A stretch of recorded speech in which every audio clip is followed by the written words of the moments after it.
Hi friends, అందరికీ నమస్కారం. ఒక దారి మూసుకుపోతే మరో దారి ఖచ్చితంగా తెరుచుకుంటుంది. దాన్ని గుర్తిస్తే మీరు సగం సక్సెస్ అయినట్టే. కొంతమందికి విజయం దక్కదని తెలిసినా, విజయాన్ని అందుకునే ప్రయాణం చాలా పొడవైనదని అర్థమైనా, త్రుటిలో విజయం చేజారినా చాలా నిరాశ పడిపోతారు.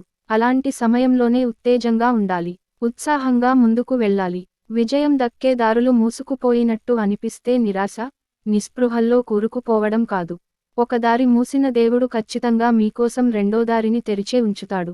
దాని వెతుక్కుంటూ వెళ్ళండి. మీ విజయం కలలు సాకారమవుతుంది. విజయం అంటే విస్తరిలో వడ్డించిన ఆహారం కాదు, నేరుగా ఆరగించడానికి. మీరే దాని కోసం కష్టపడాలి. మీ ఆనందాలను, సౌకర్యాలను వదులుకోవాలి.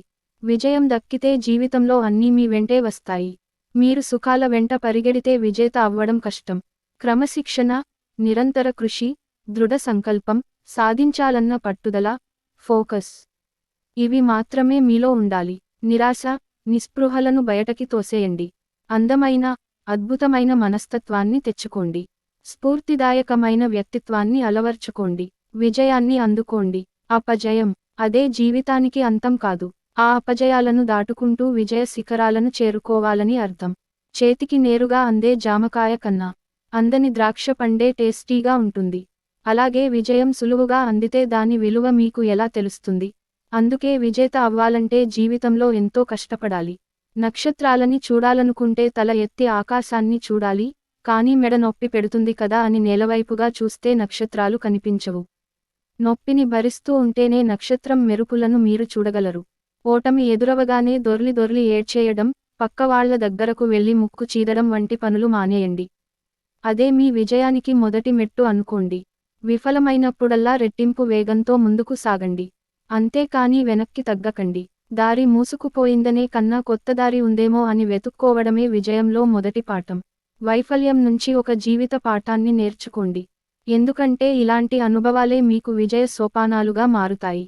సమయాన్ని సద్వినియోగం. ముఖ్యంగా సమయాన్ని సద్వినియోగం చేసుకోండి. మీలో స్ఫూర్తి రగలాలంటే ఎంతో కష్టపడి విజయాలు అందుకున్న వ్యక్తుల విజయ గాథలను చదవండి. వాటిని ఎప్పుడూ తలుచుకుంటూ ఉండండి. ఏ వ్యక్తి కూడా ఒక్కసారిగా గొప్పవాడు కాలేడు. దాని వెనుక ఆయన పడ్డ ఏళ్ల నాటి కృషి ఉంటుంది. ఎన్నో త్యాగాలు ఉంటాయి. దూరపు కొండలు నునుపు అన్నట్టుగా కోటీశ్వరుల జీవితాలను చూసి కొంతమంది కుళ్ళుకుంటారు. వాళ్ల జీవితంలో కూడా అడుగడుగున ఏదో ఒక సమస్య వస్తూనే ఉంటుంది. దాన్ని వారు అధిగమించే అవకాశాల కోసం చూస్తారు. అలా అధిగమించని వాళ్లు అడుగుకు పడిపోతారు. కొందరు మాత్రమే బిలియనీర్లుగా మిగులుతారు. సమస్యలు లేని జీవితం ఉండదు. అది కోటీశ్వరులైనా, పేదవారైనా. విజయానికి కూడా ధనిక, పేద అనే తేడా ఉండదు. కాబట్టి ఎదుటివారి జీవితాన్ని చూసి అసూయ పడే కన్నా మీ జీవితాన్ని విజయవంతం ఎలా చేసుకోవాలో ఆలోచించండి.